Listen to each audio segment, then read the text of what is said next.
discuss further the roles of being properly dressed for Tefillah. And we are in Sadi Aleph, we are in 91. And here we were talking about that one should gird their loins and cover their head at the time of prayer. Which doesn't mean to gird. So it literally means to put on a belt. And Azor is the Hebrew word. The Masnav are the thighs. So, let's talk about getting dressed for prayer. Let's say a person, so the first halacha here is, let's say a person is girded, okay? They are dressed up to their thighs, to cover them from their thighs and down. They are prohibited from prayer until they cover their heart. So, if you're wearing a skirt, okay, it's here we're talking about the talit is a word used here, and then the garment is simply wrapped around your hips, waist, and thighs. Since your chest is exposed, that should not be permitted. And if you don't cover your heart, or for whatever reason you have no other clothing to cover yourselves, if you went ahead and prayed in this fashion, you are fulfilling your obligation, but not in the proper way. Okay? Why is that? Berurah explains, for one must see themselves as standing before a king and speaking in respectfully or in some form of dread. We also say that you must cover your heart. Well, it's not just covering your heart, because you can't just take a hat and put over your heart. You have to really cover your whole body. And the reason why you fulfill this obligation after the fact, if you didn't have a shirt on, even if you were actually completely uncovered all the way up top, you still fulfill your obligation. Because the real point is to cover the bottom half.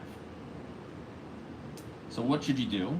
So in the second halacha, we say that you should gird yourself with a belt at the time of prayer. Okay, you're going to say Shemoneh Esrei, you should be wrapped with a belt. And that's even if you have a sash across your body, whereby your upper body, your heart, the little translation, but your upper body, as we explained earlier, does not see your lower body, or basically your genital area. Why? Because Hachun, we said this earlier, a couple of chapters ago, Hachun likras Elokecha Yisrael. You have to prepare yourself. You have to be prepared to do that. But for every other type of blessing besides prayer, you may say a blessing without a belt around the middle of your body. Another reason that a debtor was to receive back his clothing within the day so he could pray properly covered. Oh, that's interesting. The reason why he received it back was because of a requirement to do tzedakah at all times. So otherwise you would limit it to, I need to pray, so I can leave it to you to pray and then take it away. But you were able to have it for the entire night. That's the point, is that when you are in debt, they seize the item from you during the day, and then when you come home you can have it all night. So that's different. But good question. As we said, all of the blessings are permitted to be said without this belt on, because you have some type of undergarment on. Okay? So we're telling you more about getting dressed. So you have to have a shirt, you have to have pants, and you have to have undergarments. And the undergarments seem to suffice. Okay, but it seems to say that doesn't suffice for prayer unless you have a belt. So the Ramah adds, in this way, your heart does not see your privates. Okay, he quotes a lot of people for that.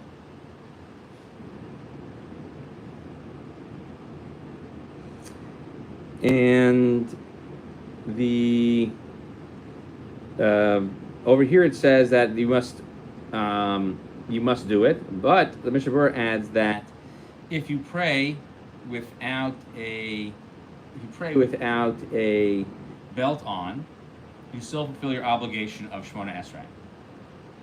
Okay, and it further says that someone who is regularly praying all day long with a belt on, that would be fine. But if someone goes all day without a belt, then during the time of prayer, he doesn't need an additional belt. However, it seems to the other opinions seem to say that it would be nice to have an additional belt. So it depends on if you wear the belt, if you need one or not. So one of the things that you should wear is your avnate. What's an avnate? So this is a sash. However, it is an undergarment, and it covers your lower half so that it is separated from your upper half. So that way you are properly covering yourself at the time of prayer. And we say the reason is because of Hachun, because you should prepare yourself to approach your king, Kadosh Baruch Hu. So the Mishnah Berurah quotes the Zohar. Someone who gets up to pray, they must cover their head, and they have to submit themselves humbly as they begin to approach the Shekhinah, the presence of God. And he adds a little footnote over here, which he gets from the Prima Gadim. What do? You cover your head with the talus of a mitzvah, the talus that has a tzitzis on it. And we do that now to cover our head until the eyes with the talus, all the way through the end of Shemoneh Esrei. And let's move on to the next one over here. Other blessings, you don't have to be so stringent. Meaning, so by Kriya Shema, that you don't have to say, prepare yourself. It's more about keeping yourself covered. Only when you are standing before the king. So when you are reciting Kabbalah's Ol Malchut Shema, when you are accepting the king's rules upon yourself, that's a different rule. And we said one simply has to cover, in those cases back in chapter 70s, all the 70s over there, one simply has to cover their private parts to fulfill the obligation. This is more important for people who don't go to shul, because they're not going to go to shul in a state of undress, but for people who don't have access to a minyan and they're davening at home, you have to dress a little bit for Shema, but you have to be really dressed for Shemoneh Esrei. So the idea of having a undergarment is that they are skin tight; they come against the skin, and so the Mishnah Berurah explains that all types of skin tight clothing would suffice for this, and as long as they present an actual block, a physical block between your upper half and your lower half. The next halacha in Gimel, there are those who say that one should not say any type of name of Hashem with an uncovered head, and some say that you should not protest against those people from entering the shul with an uncovered head. There is a biur halacha on this. So there's a long explanation on this. So we learned in Siman Bays a long time ago, the Mishnah Berurah explains, that one should not walk even a few steps without having a covered head. Okay, and so therefore we're saying in this case that it's taking the 4 steps, and anything less than that should technically be okay. Okay, and that's what we seem to be saying over here, that in our day and age, you should always have your head covered when coming to shul. However, the psak of the Shulchan Aruch should still hold true, that if you have to take your hat off or anything like that, is still appropriate. Okay, the 4th halacha over here, hats. Okay, and the Ramah translate them in Yiddish into kapilla. Okay, kapilla, type of hat, a type of soft hat. The Shulchan Aruch explains that they are straw and they're woven together. That's considered a head covering. However, placing one's hand on top of their head is not considered a covering. And if someone else puts their hand on your head, that's considered a head covering. Mr. Berurah explains why is having your own hand on your head doesn't count. Because the hand and the head are one thing, and you can't cover itself. So therefore, other people like the Bach say that if you take your sleeve and put it over your head, that would work, because now you're using a sleeve, okay, not using your hand. The 5th halacha over here. So the halacha over here, again, we're continuing in talking about the clothing. And I lost my place here a second. 1 second.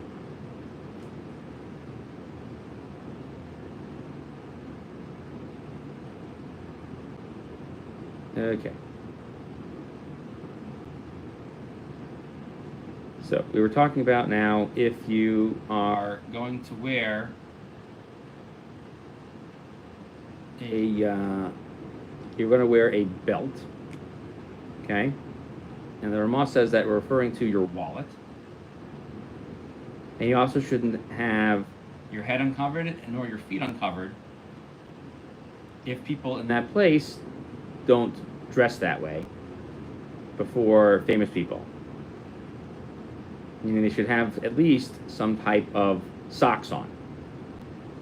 So Bishop Berurah explains, what does it mean to have a money belt? He said it's a belt that is empty, whereby one puts their money into it. And it's not appropriate to stand before an honored person with a money wallet around your belt. So it's not considered an honorable garment. Okay, and certainly not honorable before Hashem.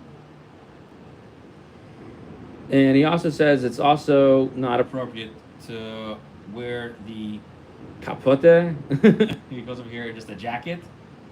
And he says the kapitin, okay, and other type of undergarment.